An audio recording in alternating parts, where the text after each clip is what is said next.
नमस्कार विद्यार्थियों, उत्कर्ष online classes में आप सभी का स्वागत है। काफ़ी इंतजार के बाद आखिर हमें संशोधित पाठ्यक्रम प्राप्त हो गया है। उसी के बारे में आज हम चर्चा करेंगे कि हमें जो तैयारी करनी है पाठ्यक्रम के अनुसार करना है, क्योंकि प्रश्न पाठ्यक्रम से ही आएंगे। जिन अध्यायों को हटा दिया गया है, जिन विषय वस्तुओं को पाठ्यक्रम से हटा दिया गया है, उन्हें आपको पढ़ने की आवश्यकता नहीं है। केवल आप वही पाठ पढ़ें जो परीक्षा में आपसे पूछे जाएंगे।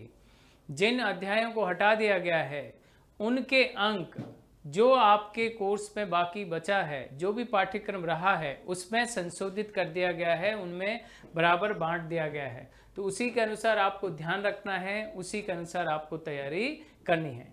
तो देखें आज हम पाठ्यक्रम में क्या बदलाव हुआ है, किन किन चैप्टर्स को हटा दिया गया है, उसी के अनुसार ध्यान में रखते हुए जो पाठ्यक्रम में चैप्टर रह गए हैं उन्हीं को आपको तैयार करना है, उसी की तरफ आपको फोकस करना है, जिससे आपको अच्छे से अच्छे अंक प्राप्त हो सकें। जो चैप्टर हटा दिए गए हैं उनकी तरफ आपको ध्यान नहीं देना है, क्योंकि अगर आप इस पाठ्यक्रम को ध्यान नहीं देंगे और आपका अतिरिक्त समय न आने वाले चैप्टर्स पे चला गया और आपने पढ़ लिए, तो आपका वो पढ़ने का समय व्यर्थ जाएगा, क्योंकि उसमें से कोई प्रश्न नहीं पूछे जाएंगे। तो देखें किस तरह के प्रश्न, कौन कौन से चैप्टर हटा दिए गए और उनको सबको आपको ध्यान में रखते हुए हटाकर बचे हुए की तैयारी करनी है। देखें, माध्यमिक शिक्षा बोर्ड राजस्थान ने 2021 परीक्षा के लिए जो 10वीं हिंदी के अंदर जो पाठ हटा दिए हैं वो इस प्रकार हैं, जिनका कोर्स ये है।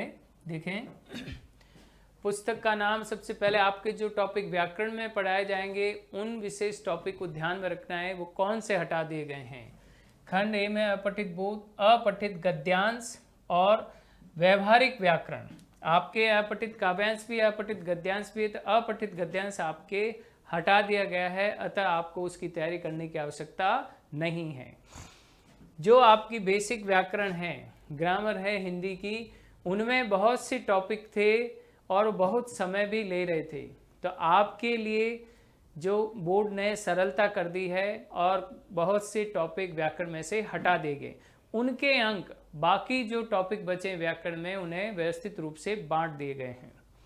क्रिया, विशेषण, कारक, काल, वाच्य, ये टॉपिक अब आपको नहीं पढ़ने हैं और इनके अंक समान रूप से अन्य व्याकरण के टॉपिक में दे दिए गए हैं। अतः आप बचे हुए टॉपिक को अच्छे से पढ़ें और इनमें ज़्यादा से ज़्यादा अंक प्राप्त कर सकते हैं। नेक्स्ट, अगला जो आपका पुस्तक जो है क्षितिज, इसमें आप विशेष रूप से ध्यान रखेंगे, गद्य भी है और पद्य भी है। गद्य में कौन कौन से पाठ है देखें और पद्य में कौन कौन से देखें। तो सबसे पहले काव्य खंड पद्य के अंदर कवि सेनापति की रचना है ऋतु वर्णन, वो आपको नहीं पढ़ना है।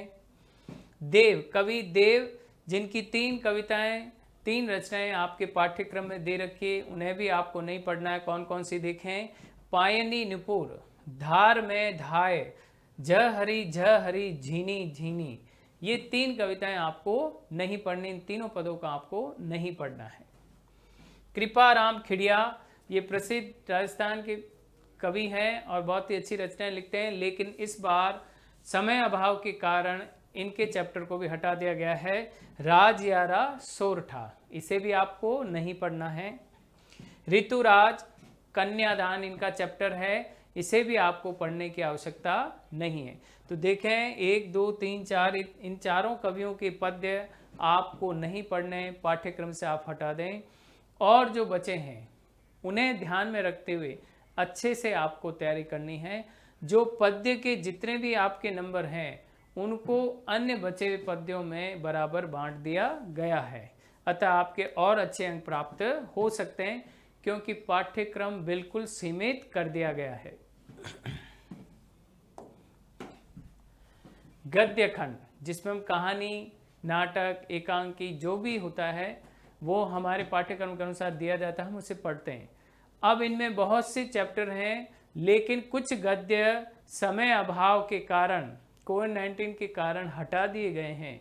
वे अब कौन कौन से हटा दिए गए हैं, उन्हें आपको अपनी पाठ्य पुस्तक से हटा देना है और बचे पाठों का अध्ययन करना है। लक्ष्मी नारायण रंगा, अमर सहित, राम बख्श, लोक संत दादू दयाल, लोक संत पीपा, ये दोनों इसके अंदर आएंगे, संकलित है, पाठ में अलग से दिया गया है।